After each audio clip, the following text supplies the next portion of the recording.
Magkano na lamang ang naiuwi ng mga driver, ng mga operator sa loob ng 12 to 18 hours na pamamasada? Batay po sa kanila ay 400 pesos ang kanila lamang iniuwi sa kanilang pamilya. Ngayon, may biyahe sila. Bukas wala silang biyahe.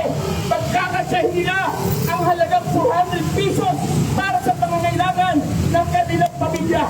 Tapos ang sagot ng gobyerno, makikiusap sa mga kumpanya ng langis. Sa ilalim ng isa-isa ay 6 pesos. Sa ilalim po ng bag ay mayroon siyang na pesos.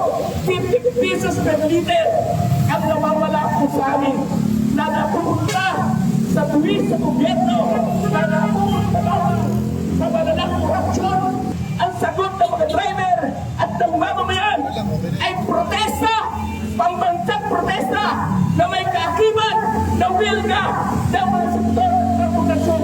Hindi lamang ng mga jeepney. Lahat ng sektor dapat na nagot! Dapat na nagot! Lahat ng sektor!